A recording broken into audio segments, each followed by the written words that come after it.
So yeah, we're good. Sorry, I'm a bit split between making sure that the stream is up and And that casting. and The casting, actual the casting. actual casting.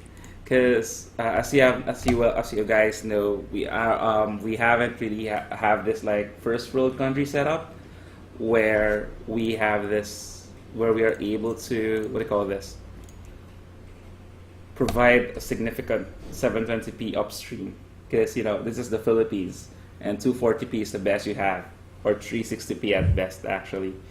So anyway, going back to the game, we have Egbert Nation versus 4CEC. Egbert Nation is a new team as well as the 4CEC. We don't have any stats on them yet. This is the first time. This is their debut game. So with me tonight is Kay, who has been casting with us for some time already, but not. But this will be the first time that she'll be casting with us In the community. after the post official community. What do you call this? Launch. Launch, yeah, where we haven't. She haven't been casting with us before when we didn't have when we started since we started the prizes. So now she's with us right here, and hopefully, Kay, you would be able to give us more time, more of your precious time to cast with me, so that we can accommodate more games. Like you would be casting with me here in one, and then coach and some other dude on the other end. So yeah. So again, this is Team 4CEC and Egbert Nation. Normally, I would be able to say, Coach, take it away. But unfortunately, I won't be able to because How would I take it away if I were coach? Okay, let's say that you're coach. Well, coach normally what happens is that we split up the commentating, and coach handles all the analysis aspect of the game, while I go handle the more action-packed scenes of the game. I see. Yeah, because I'm not really that bright. I'm a bit in the dark. I'm not really that bright either, but Oh I'll try well, to maybe we fill can. in the shoes of coach. Yeah. Where is he, by the way? Well, apparently he's out. I don't know where, but he's not available for today. And uh, yeah, hang on. Okay, so he's not available for today, but it doesn't mean that we won't proceed with the Yeah, that's true. cast, right? Yeah. The So show anyway, the show must go on. Indeed, Kay, indeed. I'm not really that bright either, but Okay, so sorry, that was you on the other. yeah, on the I top. hurt myself. It's like, okay, Okay, so now we have pretty standard bans. Invoker getting banned for the Jar, and Lycan, one of the most favorite ban hero. band heroes. Yeah, band hero. Actually, the last time I casted, he was also often banned, and Death Prophet was often picked or banned for, I think, her push capabilities. Mm-hmm. And then you get the Tinker Mm-hmm. Well, or ban. yeah, banning Invoker and Tinker is basically sorry, let me say that again. Normally, when you have two newcomers fighting each other, they have no idea of who to ban, so they go for the general bans. The top Yes. most annoying heroes. So you have Invoker, Lycan, Doombringer usually is part of the banned heroes, but I guess for 4CC, actually for both teams, Death Prophet and Tinker are a bigger cause for concern. Yeah, it seems. And well, 4CEC didn't have to worry about the Doom going to the Radiant because they got first pick, but I don't know why the Radiant didn't ban him. Maybe they did think that Tinker would be a bigger problem than Doom. Mm-hmm. And they're really taking their time with their picks and bans. Yeah. Don't what do you call this? Don't keep talking. Don't worry about me. Okay, sure. They first picked the Razor. Mm-hmm. And yeah. Well, the Razor is good for pushing when he gets his Ags, but before that, well, he has decent burst because of his first skill, and yeah. I don't really know what to say anymore. No, it's okay. Well, Razor gets picked because mainly because He's one of the good, one of the best heroes, especially want to go if you want to go for a Death Ball lineup. Remember, Razor with Aghanims is one can turn into somebody as deadly as Shadow Shaman and Death Prophet. If you're talking Yeah. about the push, Yeah, so but he has to get his Aghanim Scepter up yes, yes, first. it's a prerequisite. But the problem Yeah. is the biggest disadvantage that Egbert Nation is having right now, is the fact that Razor is more often than not used as a middle laner, and it's a They just bad. picked the Brewmaster. Yeah. Oh, it's a good. Okay, so we can actually see a safe lane Razor. But anyway, going back, you don't usually go ahead and pick your middle laner so early as the first two picks. You know, That normally is true. you wait further Yes. back, like the third or fourth pick, because as soon as you go for the picks, you're endangering yourself. You're endangering the whole team. You know, And your strategy your too. strategy. Yeah, you're basically exposing your weak spots. Because if you lose the middle lane, which is the lane that gains the most experience, because it's really short. You know what they say: the distance between 2 points is a straight line, and that straight line is the middle lane. So the creeps are able to walk faster and meet and clash faster at the middle lane than compared to the side lanes. Hmm. So you lose the middle lane, you lose a lot of advantage for your team. That's the biggest problem. But Okay. with the Brewmaster pick, that yeah, this Razor would most likely either go safe lane or suicide lane, and Team 4CEC just got the Faceless Void. The last time I casted, the Faceless Void hadn't been doing very well. I hope that trend has already stopped. Yeah. Well, to be just to give you a peace of mind, that trend have been on a constant decline. Usually, when they go for Aces Void, they make it at least to the Aghanims or to an owning stage of the game than what we were used to before. That's good then. Then well, we'll see if this. I think the Aghanim's Faceless Void has been gaining more popularity lately because of the lower cooldown of the Chronosphere. So we'll see if he goes that route. Mm-hmm. Most likely he will. Mm-hmm. The bans coming in are. Ooh, I haven't seen Abaddon banned before. Oh, this might actually be the first time that Abaddon got banned. By the way.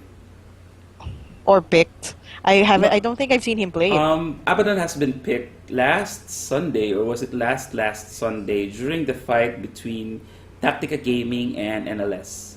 I see. Well, And Abaddon yeah, is annoying if you don't counter him or if you don't hamper his farm. hmm But then I don't know. I don't know if he's ban worthy. I mean, I think there are a lot of other heroes that you could ban in place of Abaddon, and if Egbert Nation really is going for the push with Razor and whoever they're going to pick next, then I don't think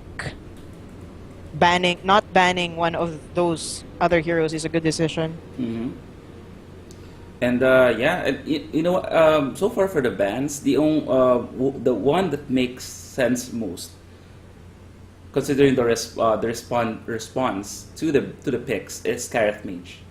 The 4CC picked up Phases Void, then they go ahead and ban Scarlet Mage, which, by the way, provides a wonderful combination in tandem to the Chronosphere. Yes, but then, yeah, Team 4CEC would probably, if they're looking to combo with the Chronosphere, they'd probably go Witch Doctor is a hmm possibility. hmm Shadow Shaman is also a possibility. And do they pick Lich with Void nowadays? Chainfrost Ooh, is. interesting. No, it haven't been happening in the community. It haven't been done yet so far. So it could But be something. Lich is, I think, good combo.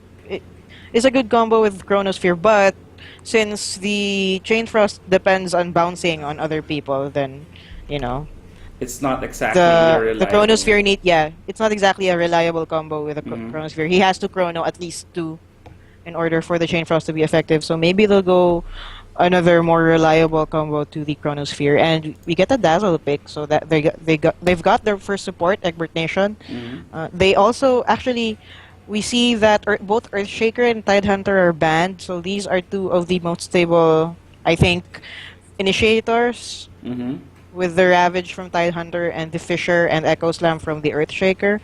So I saw these two heroes get picked a lot back in the days before the official community, and well, I think both teams would be safer without these two initiators, and we get the Shadow Shaman pick for the Faceless Void Chrono combo Wow, okay, so that's amazing. and additional Well, push. considering the lineup right now, 4CEC may have the push advantage because wards are devastating. Granted that you will be able to give Shadow Shaman enough experience Mm-hmm. to last, during the early stages of the game because we've been seeing a lot of teams fail on that department. They haven't been able to give Shadow Shaman that experience that he needs. Normally, what would happen is that they pick Shadow Shaman, play him as a support, let the Shadow Shaman die and die and die many times over, and what Never happens get that the wards. never get the wards up. There was this one game actually; they were already deep into the game, like between 15 to 20 minutes, and the Shadow Shaman was still level 5. It was Oh, one that's of the terrible. worst. It's one of the worst cases of the Shadow Yeah, Shaman not being able to get his wards up as soon as possible. that is true. Hmm.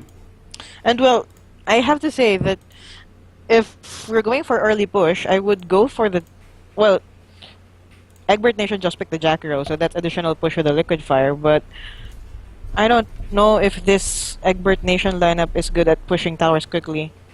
Hmm. Because the Razor doesn't get his Aghanim's at the start. He needs to build up to that. And aside from that, the Liquid Fire isn't really that reliable a pushing ability without other things to help it. Okay, so yeah. Well, hopefully, we'll be able to see something that goes for something that would not just end up in team fights where they just throw everything inside the chronosphere, but because that's what's starting to look like right now. I mean, they're banking on combinations on top of the chronosphere. I mean, you throw the chronosphere and then you drop the ward. Silencer could probably set up the global silence for Face Void to get the chronosphere in. But that's going to be very, very dependent on Faceless Void hacking away at the enemies, a Faceless Void getting farmed. That is true. What 4CEC needs right now, something to help out would be, if it's not going to be a ganking hero, somebody who can help out with the burst. Yes, exactly. Because right now they are very dependent on the DPS of the Void to kill off everyone while the duration of the chronosphere is not yet expired. So aside from the Aghanims, which we were discussing earlier, then he'll need another item that will allow him to kill everyone inside the chronosphere as fast as possible. Because the Mhm. chronosphere doesn't last forever. Yeah, I mean, we hope, and nothing lasts forever, Kay. That's a Yes. sad fact of life. But anyway, yeah, I get what you're saying. And if they are also endangering. Oh, wait, hang on. I just noticed the logos of the teams. If you look at Team 4CEC, it's a wonderful logo, as well as Egbert Nation. Mm-hmm. I wonder who Egbert is, I or what am. Egbert He, is, or where he, Egbert is. he's such a lucky guy. He has a team named after him. He has a team named after him, exactly. I wonder when it would happen, where they would have like Team K and then Team Salamene, just make things interesting. Anyway, so going back to drafting phase again, we have Doom, Faces Void, Shadow Shaman, Silencer. I am not sure if they will be pulling off Doom or Faces Void. We've seen unorthodox games where they have Doom and Faces Void go for the middle lane, but that's not exactly 100% win. It doesn't. It's quite a gamble, to be honest. I mean, normally what you want, what the person that you want to be in the middle lane is somebody who can, what do you call this, gank, provide utility to the side lanes over the duration of the match. That is somebody, that is who you want to be there at the middle lane. But if you want Zoom, you're going to have to wait for level 6. For Faces Wide, perhaps the same thing, more or less, but it's a little bit worse, especially since you need to expect a Face Void to have a little bit of farm, right? Yes, that is true. Hmm. And yeah, so now, okay, the last two picks come in. We have the Warlock, Center Warrunner. Both initiates. The Warlock could probably be the burst that we want. And the Center Warrunner, K, what do you think? Does it mesh well with the lineup? Hmm.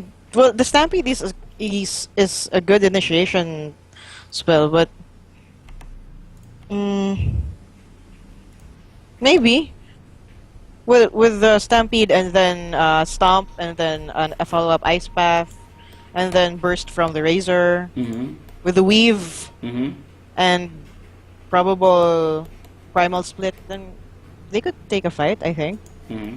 I think Sutter Runner is there to give them both. Of course, you can use ultimate for both escape as an escape mechanism, as a defensive And or offensively. initiation, Yeah, as yes. an initiation.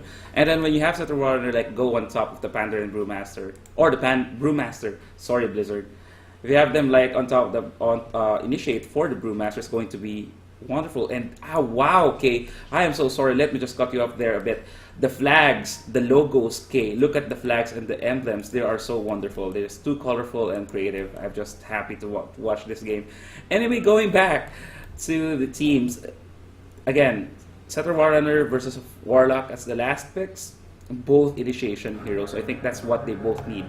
Before the game Yes. starts, let me go ahead and introduce the teams. We have Bebe playing as a Brewmaster, Shomenuchi playing as a Razor, the perfect stat, playing as Dazzle, ZDZ playing as Jakiro, and KVD for the center Warrunner. On the Dire side, we have Scorch on the Faceless Void, ILG on Doom, Aniko on the Shadow Shaman, Pin on the Warlock, and Pioquinto on the Silencer. Now, at this point in time, what I normally do is ask Coach to, hey, take over the laning phase analysis. But since we're a new tandem, okay, we haven't been practicing for some time, so let's do it together. Well, we see tri-lane, a defensive tri-lane. At the bottom. Yes, at the bottom, and the defensive tri-lane at the top. So we'll see if these tri-lanes actually do any good, because for me, these tri-lanes are dependent on actually getting the kill on the offlane heroes. Mhm. And both of these offlane heroes, well, I think the Centaur Warrunner would have an edge over the Doom. Well, in terms of survivability, but the Doom has Devour, so he'll be getting something from this lane, at the very least, even though he won't be able to get near. Hang on, that much. at the middle lane, you see Bebe getting harassed so much by Acnologia, and Bebe will definitely die. The first blood goes to the Silencer for 4CE-C. That's going to give him an early boost with that 2 intelligence on him.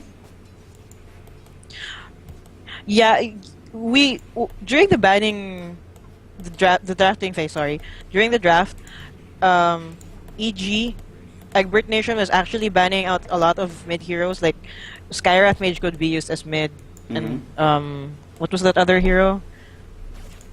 They banned another mid. It was Outworld Destroyer, Devourer. Sorry, who they banned. I guess so that it wouldn't be able to perform well with the Brewmaster, and we see as this Silencer just really harassing him with the last word and the. Well, he hasn't gotten Glaives of Wisdom yet, but Yes. Oh, don't worry. the Curse of the Silent and the Oh yeah, and the last, Last word, word, is going yes. to give him a lot of capabilities to harass Bebe there, the Brewmaster. But yeah, just were you commenting on the Glaives of Wisdom because of the intelligence steal, or just for the harassment? just for the harassment. okay. Yeah. Yeah, because for you guys, just to make sure that everybody is on the same page, the intelligence steal for Silencer is retroactive now, just like the Pudge Flesh Heat. Yes. Actually, yeah, I know that. I know. It's just that sometimes there are players who take Glaives of Wisdom first instead of Curse of the Silent because it gives them extra harass potential. But then I understand the use of Curse of the Silent here because Brewmaster doesn't have a great mana pool. So if you spam Curse of the Silent on him, which is actually relatively, it will harass him and leak his mana. So Yeah, and another thing there, we haven't actually visited the top lane there, the defensive lane at the top, because Center Warrunner is doing a good job not being that harassed. Yeah, he is sitting at like 5 crit kills, and compared to he's just doing the same performing the same as the Doom at the bottom lane. And mind you, when you look at it, the top lane is has a lot of harassment, has some more harassment capabilities compared to the bottom lane. Not because of the the spells or anything, but because this is a Shadow Shaman with a very reliable disable followed up by the Hex, and then you have the Shadow Word and the Warlock as well. And he also, oh, well, he hasn't taken Ether Shock yet. I don't know if he will. But yes, that is true. Well, actually, I think these skills were supposed to be made for skilled for killing because, you know, you get the shackles, you get the hex, but then this centaur has been really cautious. He hasn't been going near that much. So if they were planning to kill him, then, well, if that was the purpose, they failed, but then... Yeah, and another thing though, if you look at the experience per minute for the center war runner here at the top lane, he's actually sitting ahead of the Faceless Void, who he is up against, and the Doom at the bottom lane. So definitely he's doing way better than his counterpart at the bottom lane. So I think that's kudos for him. And then you see at the top of the top of the last hits graph, you see the Faceless Void, however, sitting there. So I guess this experience per minute could only tell us so much, because if you look at it, he's sitting at 28 last hits, followed by the Brewmaster. So, well, the reason why the experience per minute is high because he's soloing the lane. They're soloing the lanes, and Void has to share with the Warlock, who has actually been just wandering around him while the Shadow Shaman pulls.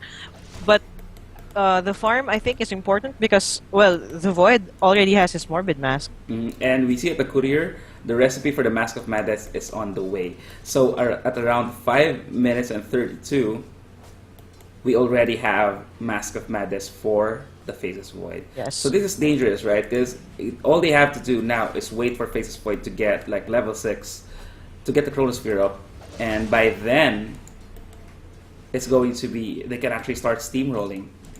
But I guess they would have to wait for the Shadow Shaman to get level 6 as well, just to ensure that they have that capability. But I'm not really sure. Net worth wise right now, sitting at the first two positions is the Faceless Void and the Silencer, with 2,800 gold and 2,700 gold respectively. So they're sitting close. Silencer, of course, getting that boost from the first blood. He has taken around the second 2-minute mark or less. Yes, and actually this Brewmaster is losing this lane a lot because he's like, well, not really a lot, but he's like half a level lower than the Silencer, probably because of the first blood, but I don't think he'll be able to do that much here. Yeah. And it doesn't even have the face boots yet. It doesn't have much items. He does have the bottle upcoming right now on this courier who is wearing the Halloween mask. Yeah. He's had it since earlier, actually. Oh, okay. Yeah. The bottle, yes. All right. But he's actually beating the Silencer, well, edging the Silencer out in Last Hits and Denies. Okay. So. Hang on, the Radiant Jungle, we see ILG going for the Devour here at the in the Radiant Jungle, but it might actually put him in danger. Poison Touch coming in from Dazzle, followed by the Ice Path from the Jack Arrow, and this Doombringer is falling down. He actually is static linked by the Razor, giving so much damage there. Global Silence casted by the Silencer just to save him, just to give him a chance to survive, but I think that was a bad goal for Silencer. A lot of the spells were already casted during that time. Yeah, and by the time that he was able to get into the vicinity of the Silencer, it was too late. And normally when you play Silencer, guys, you don't want him to cast the silence after all the spells have been casted. You want him to do it before. So that was I would have to say that was a bad call from Acnologia. And just now we see the bottom tower get it taken by the Radiant team at the 7-minute mark, nearing the 8-minute mark actually. And if you look at the experience of the gold graph, we see that in experience, yes, the Zara team is ahead. This could probably be helped out, influenced by the first blood earlier. But for the gold, we see the advantage for the Zara team slowly curving towards the Radiant team once again. So yeah, probably the kill of Doombringer and the advantage that that gave is giving the Radiant team a little bit of space. Not to mention that the tower actually gave them more gold there. If you want to complain safely in course though, if you look at the last hits and denies of the creeps, the CS, sorry. Mm-hmm. Just call it the CS. The CS of the Void versus the CS of the Razor. The Razor I think was focusing on pushing the tower. The bottom lane of the Radiant was focused on pushing the tower to the detriment of the farm of the Razor, because see, the Void has 60 last hits to 23 denies, and the Oh. Razor only has 24 last hits. Yeah, that's a good, like, so that means Razor right now is sitting at roughly 35% of what Faceless Void has. Yes, and Faceless Void has his Morbid Mask and Treads, but Razor is level 5 and only has his brown Oh, boots. hang on the top lane. We see an engagement. Chronosphere getting casted he in has the a Faceless mech. Void. Catches 3 heroes, all of the Brewlings as well. Double Edge coming in from KVD, finishing the Faceless Void out. They didn't have enough damage on them, and this is what we were talking about. They need a burst. Shadow Shaman getting lifted into the air, and Bebe is just waiting there for the strike, the critical hit kicking in. Silencer is out of position, doesn't have any mana. Global Silence on cooldown, but not enough mana there for him to like do anything. Besides, Global Silence would not do him any good at all right now. So that was around 2 kills for EG, for Egbert Nation. Wow, apparently it's EG, right? So Egbert Nation taking 2 kills for nil, and that's a big deal. Yes, it is.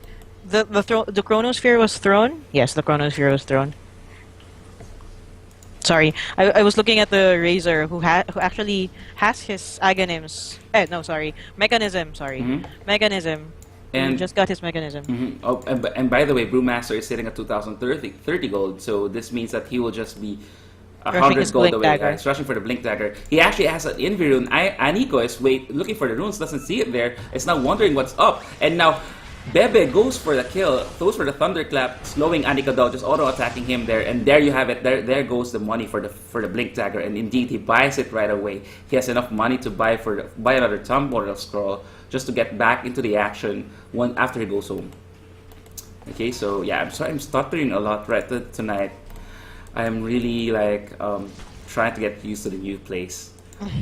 Okay, anyway, case. That's an actual new place. Like you actually moved into some place new. We actually moved to a new place, a better place, like a better world. I see. Yeah, so you could come visit us sometime. Okay.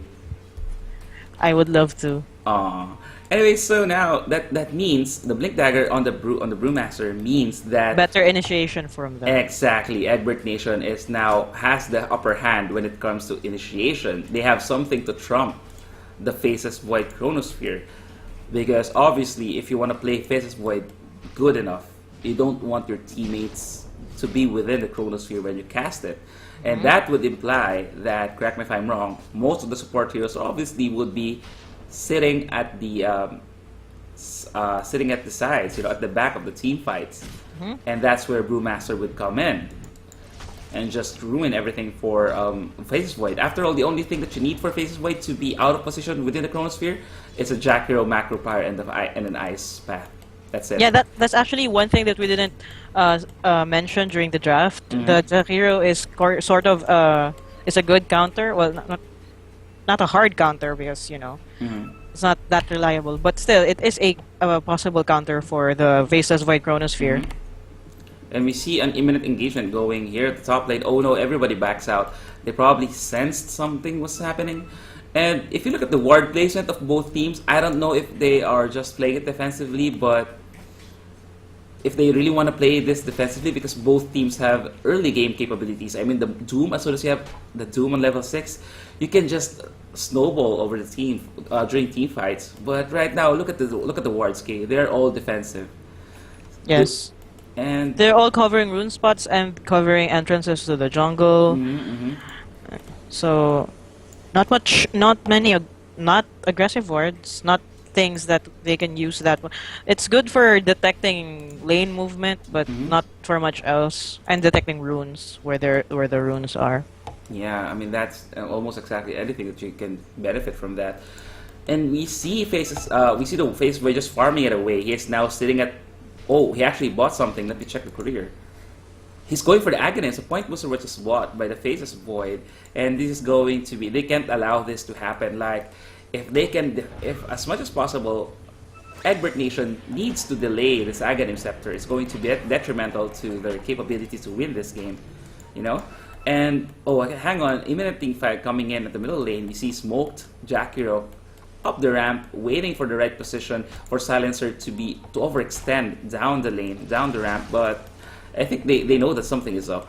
And indeed, the wards here at the top rune reveal the Jack Hero is positioning himself. And now Bebe goes for the blink in and the thunderclap. Warlock follows up with a stun, catches the Jack Hero and the dazzle out of position. Silence getting called by the Silencer, drop muting everybody here, and now the Egbert Nation is completely out of position. The Warlock is just hacking away at the Brewlings right there, but the Doom doesn't have enough mana there to doom anybody else, but he is going up, serving as a tank hero there. Upheaval coming in from Warlock, slowing everybody, and Shallow Grave from the Dazzle getting casted on himself, but it would be completely unnecessary there.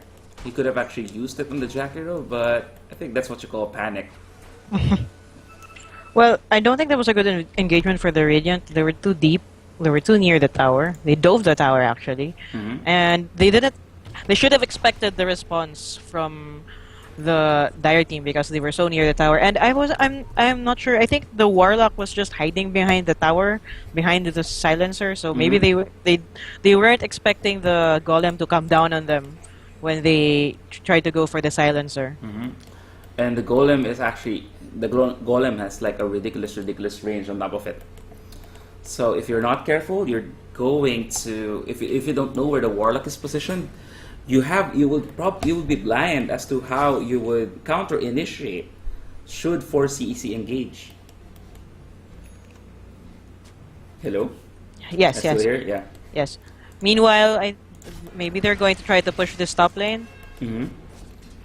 Yeah, they have only the Void there. is here. Yes, only the Void is here. Everybody from 4CE-C, they have TPs. Three heroes have TP, including the Void. So there's Doom and Shadow Shaman. Warlock doesn't have anything. He has the point booster though, and Silencer has no TP on him. 15 seconds to the silence. I think they're waiting for that. Faceless Void is waiting to go for the time walk in for the Chronosphere, but he gets spotted by Bebe. Has to use the time walk to go out. Ice Path coming in from Jack Hero, not gonna find anybody. Blink coming in from Doom, and Doom has a blink by the way. Dooming the Pandaren Brewmaster, but the Doom was a little bit early because the ultimate was still on cooldown anyway. Now Center Warner goes in for the blink. Will he find the stun? They're going to lock this Doombringer down. Wonderful Chronosphere coming in from Scorch. He catches two heroes there, Jack Hero and the Center Warrunner not even able to use his skills to its full potential. Master Pentoids dropped, but the Shadow Shaman is going to help out deal with the Brewlings.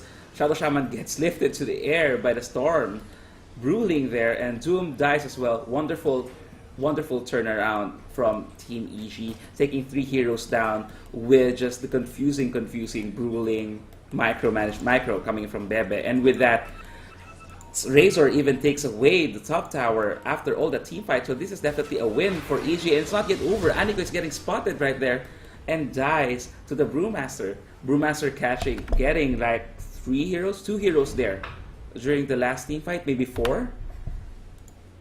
And this is just gonna boost his farm for the Aghanim Scepter. That is true. He is 2,000. No, he is a little bit more than 2,000 gold. No, 1,000 gold away. Yeah, because he gets to buy something now, and then he gets another 1,000 to complete the Aghanim Scepter. I don't think the Dire Team 4CE should have engaged there because they already. Well, I don't know if they were aware that the Primal Slip was still on cooldown. They doomed the wrong hero, and then they chased them away from their tower. Then they engaged in not exactly a safe place for either of the teams, but then given that the Brewmaster got a chance to get his ultimate off, although the Centaur I think was the first to fall in that engagement, the Radiant were able to recover enough because of the Brewmaster ultimate.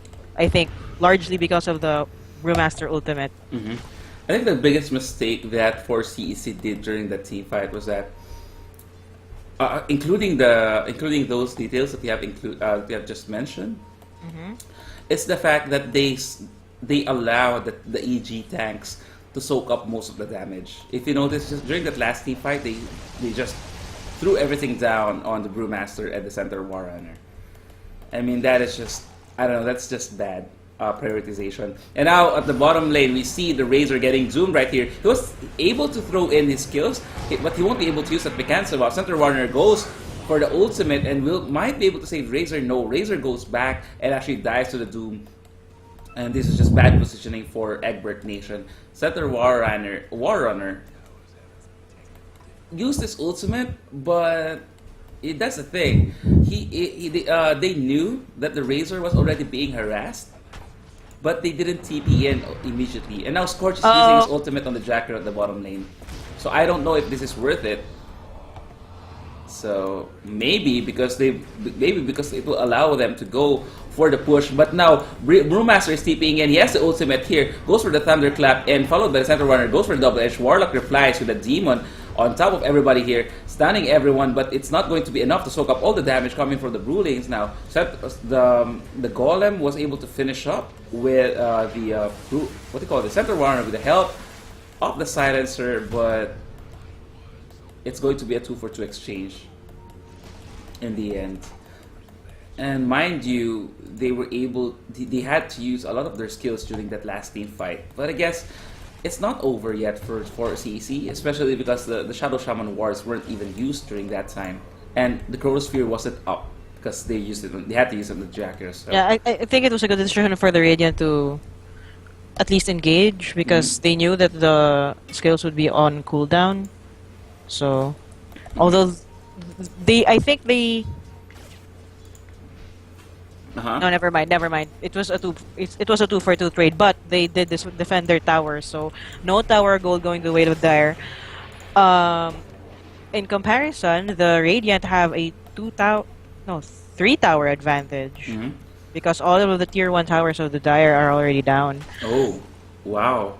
And it should reflect actually on the gold earned, and yes, indeed, if you look at the gold graph right now, those three towers that you just mentioned, it's reflecting really heavily on the graph. I mean, the graph has been going back and forth because of the team fight. The kill score are so close. It's just a 3-kill difference, 10-7 in favor of Egbert Nation. But what really is steering the gold graph right now in favor of Egbert Nation is those pushes. And it's a shame. It's such a shame because Egbert Nation isn't even pulling out a push lineup. Yes, actually. Oh. And if you look at the experience graph, it's starting to it actually spiked during the last team fight in favor of Egbert Nation, but now it's moving towards the the Dire team. And if you look at the hero level, you can see actually where it's going. It's going for the Silencer, the Faceless Void, and the Doombringer. So this means that even though during team fights, 4CE-C has been losing, they are able to find a means to get experience somewhere. They're able to maximize soak up experience in other lanes besides the team fight. So I'm guessing it has something to do with the Doom.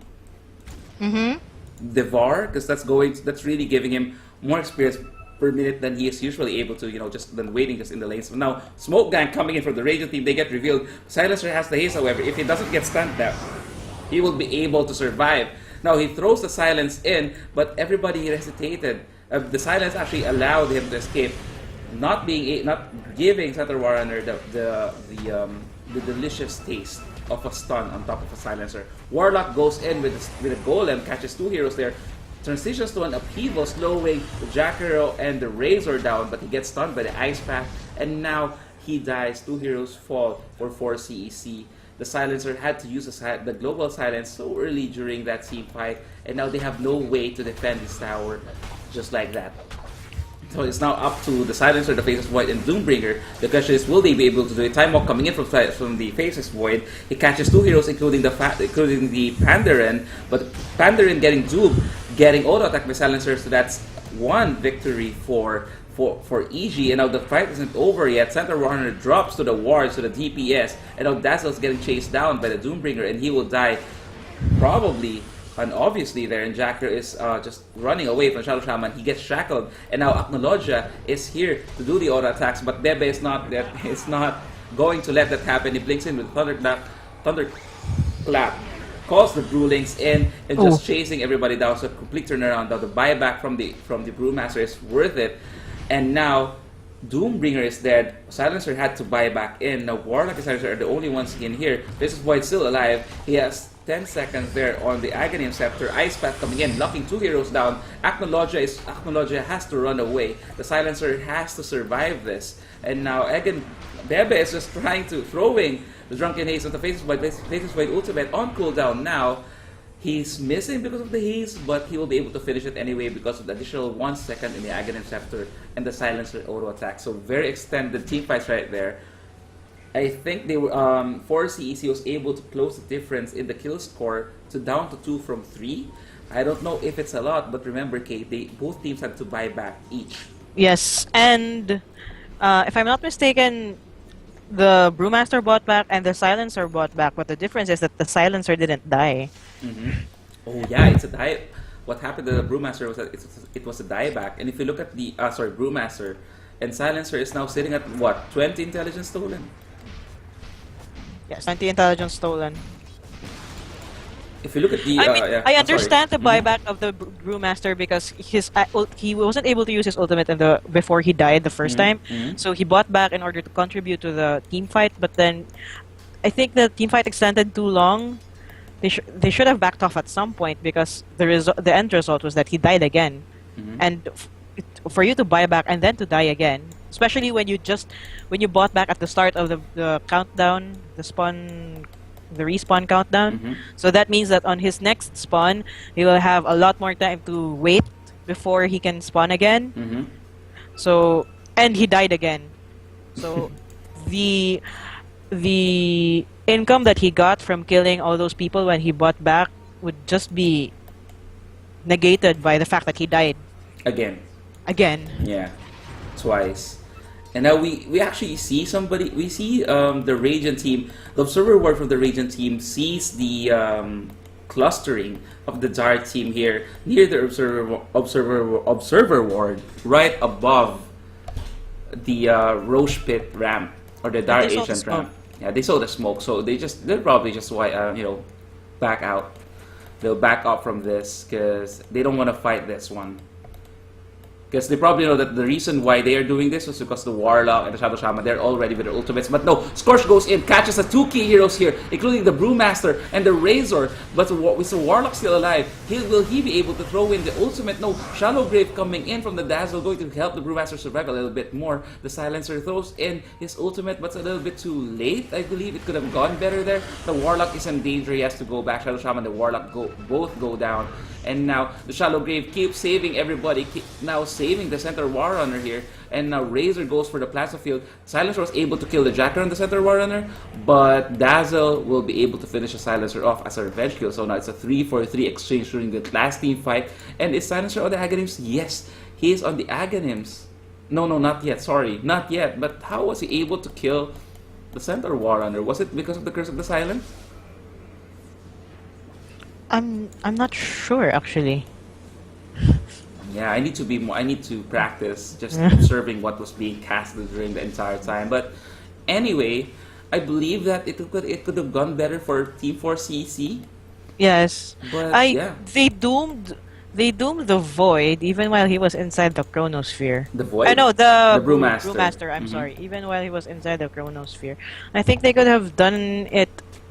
They could have doomed maybe the Dazzle or the Center War Runner or someone else, because what happened was that the duration of the Doom overlapped with the duration of the Chronosphere, so I think that was unnecessary. And anyway, I think the Void would have died anyway. casting that Doom on someone else would have ensured that someone else would have died as Oh, well. hang on. Sweltgun coming in from the Radiant team. They go in with the ultimate of the Center Runner, throws the macro power on top of the Warlock. A little bit of a waste there. Ice Path coming in, locks down the Faceless Void. But no, he was able to get a 5-man Chronosphere K. This is picture worthy right there. And now Bebe has to walk away. He is doomed. But Shominuchi is not yet finished. He goes with a double kill, kills a Shadow Shaman right after the Warlock. And they might actually get the push on the tower here. The wards will not be enough to stop the rampage of the Razor. Yes, the Mechansai up because they can still go through with this push. The Brewmaster haven't even used his ultimate yet, but the Faceless Void has.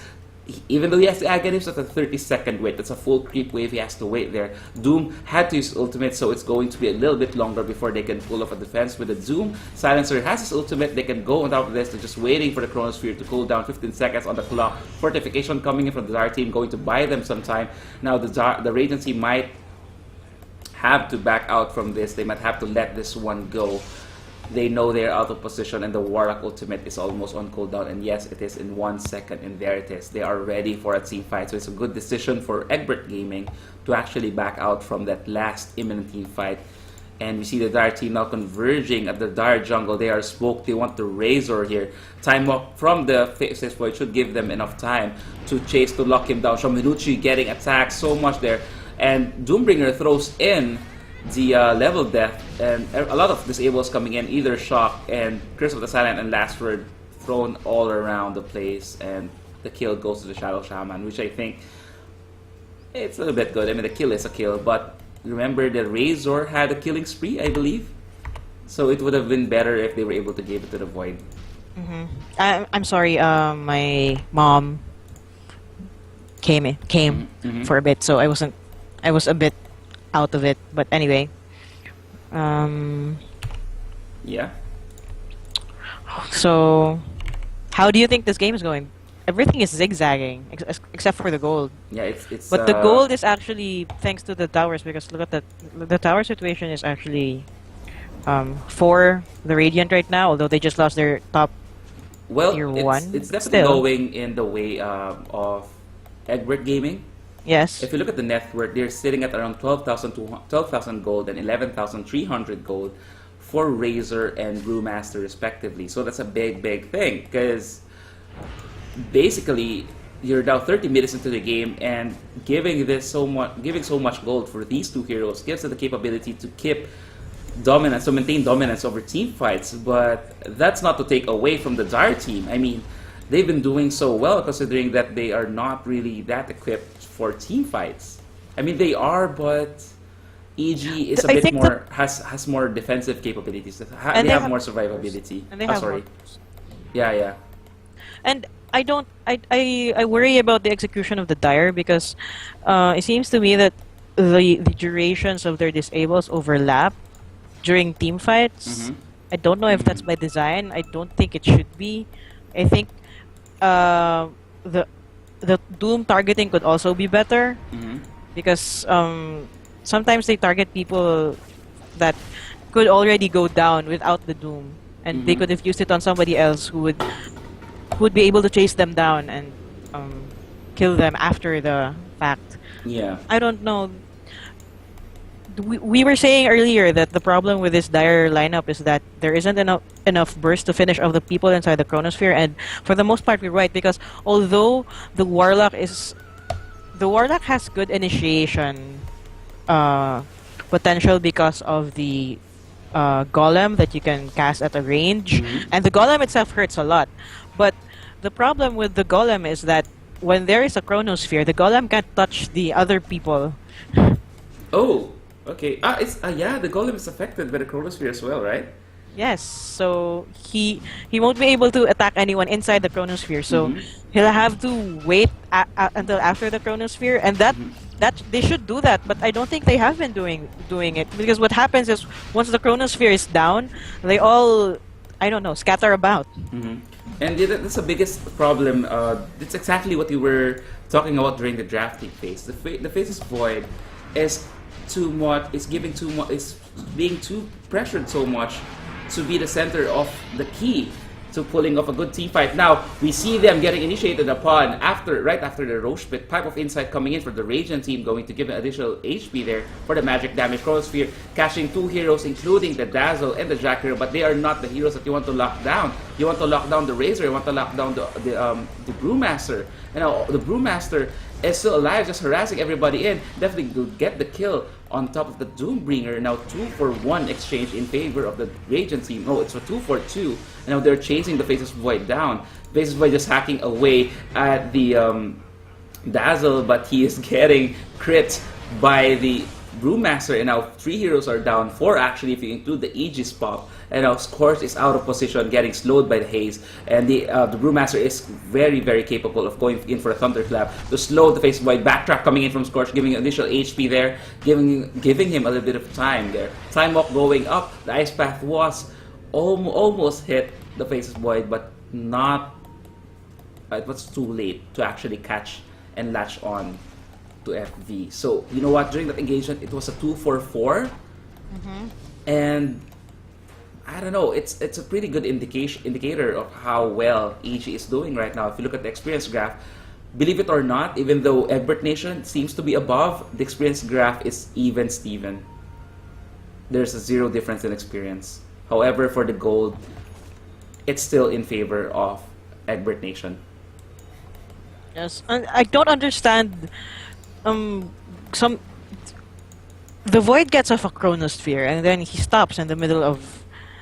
I don't think they are decided on who to attack first, because what I've been observing in some of the Chronospheres is that there's a Chronosphere and then he attacks a lot of people and then suddenly he stops and doesn't know which one to attack anymore.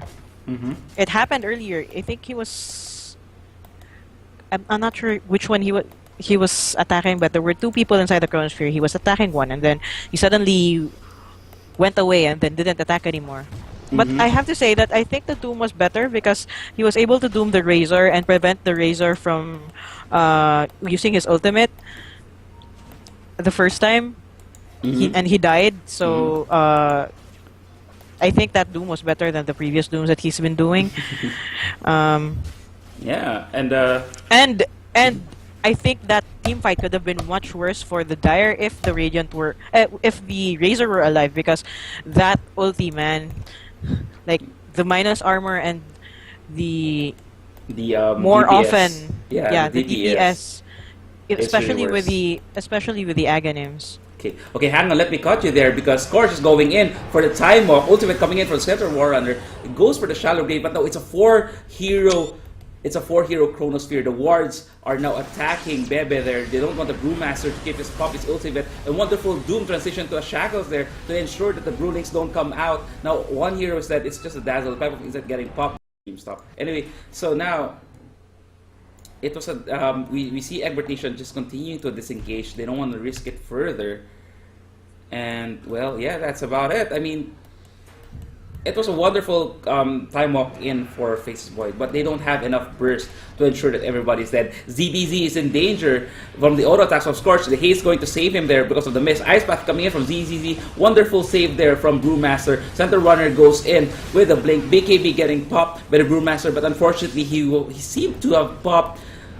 Called the Brewlings out while he still had the BKB up. So I don't know what's up with that. Center Runner trying to chase down the Silencer, softening him up for the Brewling here from the Earth Brewling. Chronosphere casted by Scorch, not going to catch anybody during that time. And Shallow Grave casted from the Dazzle. On top of the Brewmaster going to save him. 4 heroes are down. Faceless Void has to walk away from all the chaos. And bad engagement for the Dire. Yes, indeed. I could have not said it better. I don't think they should have gotten into that fight because all of the ultimates were on cooldown except for the Chronosphere. And with the Chronosphere alone isn't enough because at least 4 heroes were alive for the Radiant, which means that I think it was only the data that they got. Actually, I was going to say that they put everything that they had into that engagement in the middle lane, and then they only got the Dazzle. And then while their ultimates were on cooldown, they tried to go behind the tier 2 bottom tower, and they got killed off everyone except for the Void. and that was a bad decision for me because, like I said, all of their ultimates were on cooldown. So I don't know about this decision making by the Dire team.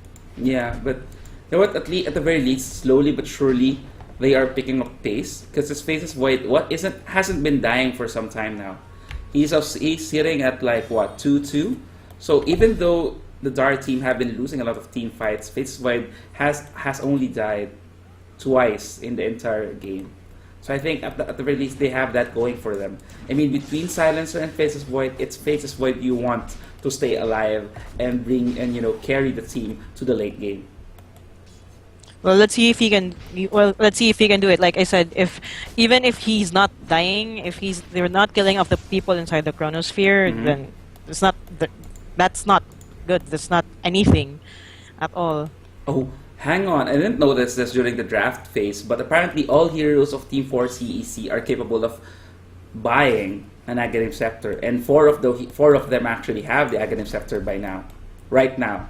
So you have Scorch, the Faces Is Void, this the Warlock? Doombringer. Is this Warlock Aghanim from earlier, or did he just get it now? That's I'm not sure. That's what I'm not sure about. But definitely, this is really big for Team 4CC. I mean, two golems just hacking away at your team, pushing everyone away from the core of the team fight. That's a lot, especially considering how much damage the golems can give. I mean, they do have that bonus damage whenever they strike. I was also actually gonna say that in the earlier mid lane team fight, they were able to do the right after the chronosphere, the golems would come down. They were able to do that, but they still were only able to get the dazzle. So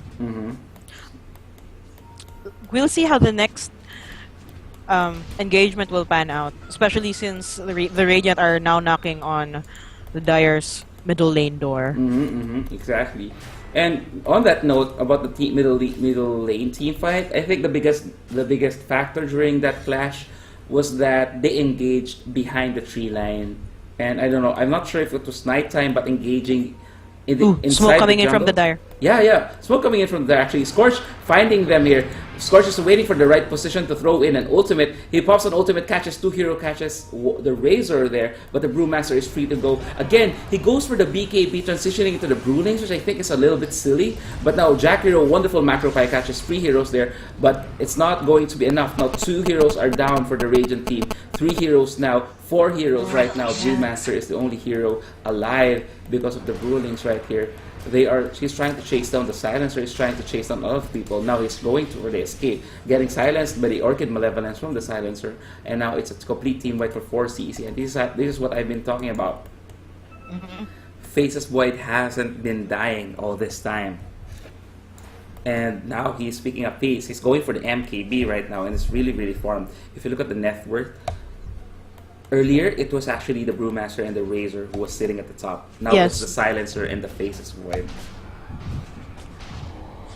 That was a lot better execution by the Dire that team fight as compared to the previous team fights. Yeah, and they have the opportunity to at least push this tower and either knock on the door of the bottom lane or wait for another Roche. Honestly, I don't know how exactly then Egbert Nation would pick themselves up from this fallback, because fallback is not the word, from this mistake rather, because this is really hard. I mean, this is big.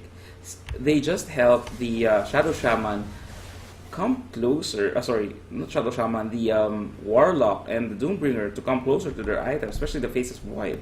And the Doombringer seems to me is farming for a refresher orb, and the Faces Void is just what 500 gold away from a MKB. So consider that.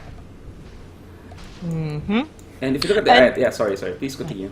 No, I was just going to say, but going back to the team fight here in the Dire, near the Dire secret shop, it was a big thing that we were able to kill the Razor right away, because if they hadn't been able to kill the Razor, that fight could have gone in a very different direction. But given that they were able to kill off the Razor and then kill off the supports, and the Brewmaster isn't really that much of a threat when he's alone, and the rest of your team is pushing down on him. Then, so Yeah. it was better execution again by the Dire. But you were saying again Yeah, earlier. I forgot what I was talking about, but anyway, moving on to a completely different topic, a completely unrelated topic. Um, they just used their ultimate to go for a Roche, to go check the Roche pit. They were thinking that hey, it's about time that the Roche is up, and since the Roche timer is random for the last 2 minutes, 3 minutes, I don't know. They used the Warlock ulti. No, I no, know. the Center No, sorry. Warrunner, the Warrunner Center ulti. Warrunner. Mhm. Sorry. So it's going to be down for the Sorry, next yeah. 25 seconds. So yeah, Yeah, but there's nothing happening, so I You- guess you they'll know- get away with it. But there's the Roshan now. yeah. That's the bad thing. Because normally when teams like they go for a Roche and then they see, hey, it's not here. Let's back out. They don't really, they know that Roche is about to reveal himself. They don't go that far, They like don't. to Yeah. the next lane. Yeah, no, they don't wait for it. Like it's a completely wasted effort to go from your base, smoke towards the Roche pit, not seeing anything there, and then going back. It's a wasted effort. I mean, you just went to the Roche pit. You didn't get revealed because nobody was there, and then you're just going back home, on waste the smoke of the seat. That's very very, that's not optimal. I mean, you could have made better use of your smoke between the time that you went in, didn't see a Roche, and then see somebody on the lane and engage upon them. Because that's definitely going to catch the Dire team out of position. Um, Look at the XP and gold graph. Mm-hmm. Big change because of that earlier team fight.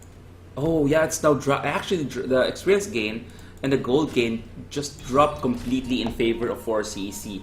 We are now seeing a 7,500 experience advantage for the Dire team with a 5,000 gold advantage on top of that. So this is a complete turnaround of the game. And now, by the way, Kay, if you didn't notice, the score is now sitting at 27-26. Yes. So the Radiant and the Dire are back in it. They're back in it, yeah. And this is, yeah, we were just talking about this earlier. I mean, The this Void is has where this MKB. this is where the Void becomes so scary. He's online. Because now he has the ability to kill everyone inside or Yes. most of the people inside the Chronosphere. Yes. Earlier, his Chronosphere was just a utility Chronosphere, but now he is a beast within that ball of blue. And since he has his Aghanim Scepter, then that ball of blue will be appearing so often. Yeah, I mean, now Shadow Shaman actually he decided to forgo the Aghanim Scepter and go for a Ghost Scepter, so just to prevent Brewmaster hacking away at him with that critical from the Drunken Brawler and the Razor DPS just giving him damage. Will the Razor ultimate not hit you when you're in Ethereal? If I'm not mistaken, no, it won't because it's physical damage. Okay, well, I was thinking that at the very... one mistake there from the Shadow Shaman. He threw in the wards, but half of it actually went to the top ramp. So, top fail moments there. Top moments coming in from the teams. Roche... And the Radiant don't know about this because they completely avoided this ward over here. Mm-hmm. Yeah, because of the smoke. It- And it's going to be a Ninja Roche.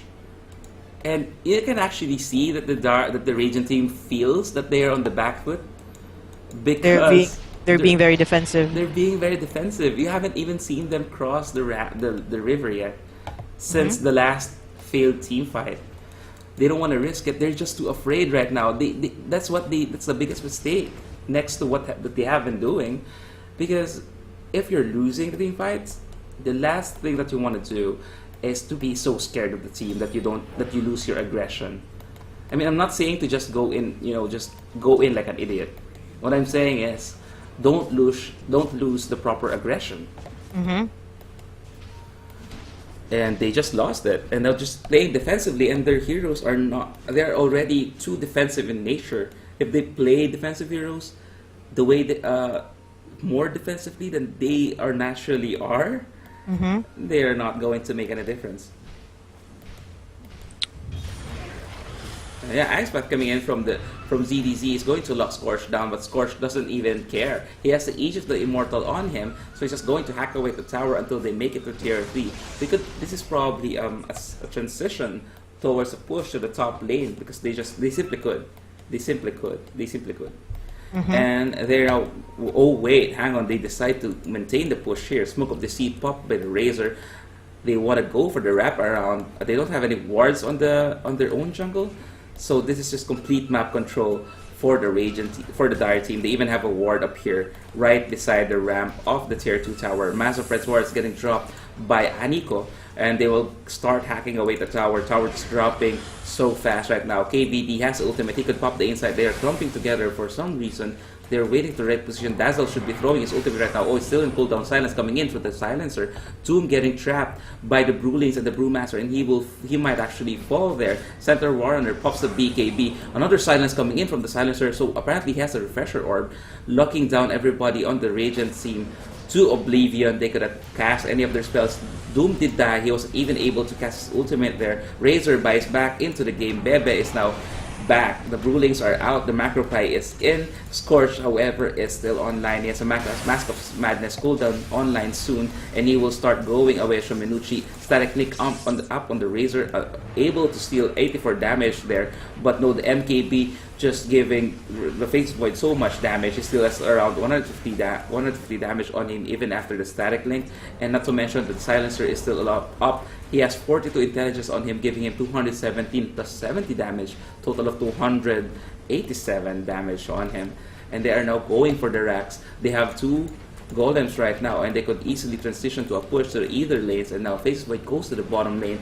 He has 2 siege towers to support him. Wonderful timing here from the Dire team, and we might actually see 2 racks go down. We have the next supports are coming in with the next 4 seconds, and within that same time, Scorch might be able to just demolish this tower, and he has the Chronosphere up as well. So if ever the Radiant team decides to bother him, they could just go for the ultimate and just lock everybody down. Now they go on top of the silencer ultimate. Chronosphere casted here. Ooh, catches 2 fail. heroes only. Failed to catch Center Warrunner and the Brewmaster. Brewmaster decides to walk in instead to help the Chronosphere, help the Fates Void out. Silencer goes down with the killing spree. Brewmaster gets an additional 323 gold during that team fight. Drum of Endurance getting casted here by somebody.